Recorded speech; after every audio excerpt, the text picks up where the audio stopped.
Ang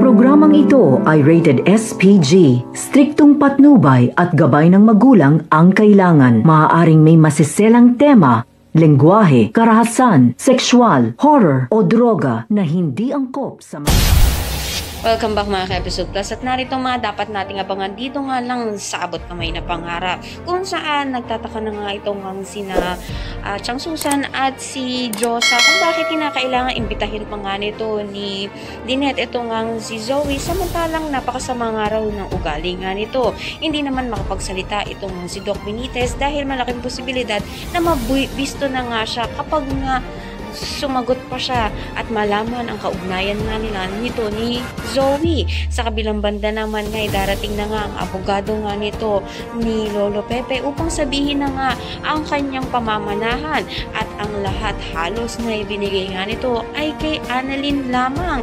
At dito magugulat itong si Moira na wala ngang pinamanahan itong si Lolo Pepe dito sa kanyang anak na si Zoe.